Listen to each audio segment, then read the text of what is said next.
Hello, thank you for joining us. Alexander Smirnov was once the source of what House Judiciary Chairman Jim Jordan called the most corroborating evidence in the effort to impeach President Biden. But it turns out Smirnov is impeachable.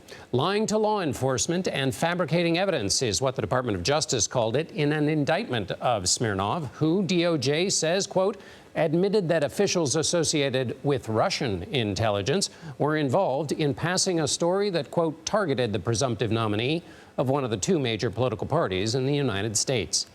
But it was the president's brother before House Republicans Wednesday. Here's our Scott MacFarlane following the twists and turns. The president's younger brother, James, arrived ahead of his interview with congressional investigators as Republicans tried to salvage their impeachment inquiry into President Biden. No second thoughts about this? No, because there's other corroborating evidence with other links to the president. James Biden told the panel the president had no role in his business ventures, saying, I never asked my brother to take any official action on behalf of me or anyone else. But even before the interview began, the Republican probe suffered a major blow. Longtime FBI informant Alexander Smirnov, seen here covered in a scarf, hat, and sunglasses, has been charged with providing false information about President Biden and his son Hunter, some of it allegedly coming from Russian intelligence officials. Republicans had championed the evidence he presented. Even a trusted FBI informant has alleged a bribe to the Biden family.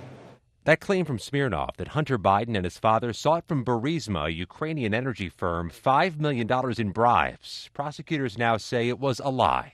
Republicans today struggled to answer questions about Smirnov's indictment. All I'm saying is you got to ask the FBI about that. He may, in fact, have given false statement. I don't know.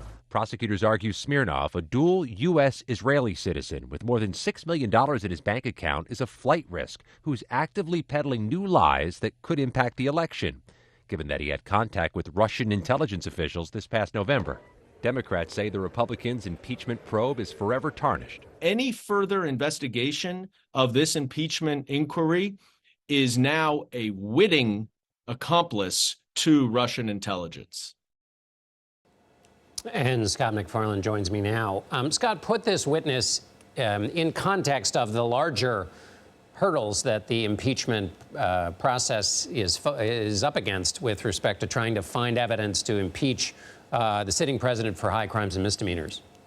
Alexander Smirnov was a backbone of this impeachment inquiry, a fundamental argument to justify the inquiry, according to House Republicans.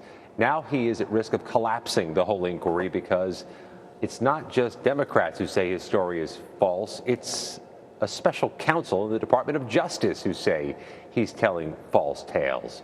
So this is destabilizing to the whole effort. What's more, it got them off message, John. This was to be a big day in this impeachment inquiry, the day they questioned the president's brother, bring him before the cameras into a closed room.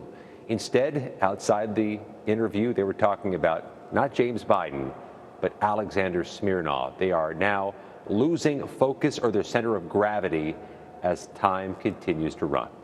And even before this news, Matt Gaetz at one point called the Republican effort failure theater. But in this theater that they were planning for today, which is Biden's brother James, what do we know about the testimony, and what were House Republicans, I should say, hoping to hear from him? We know it was a marathon. It went nearly 8 hours here on Capitol Hill with a lunch break for all involved. What did he say? We know from his opening statement he said that his brother, the President of the United States, had no involvement with James Biden's businesses or business dealings. That's a fundamental issue here. What the Republicans say is that there are business dealings worthy of their investigation. James Biden said the president had nothing to do with his business dealings. We go through this all again 1 week from today, John.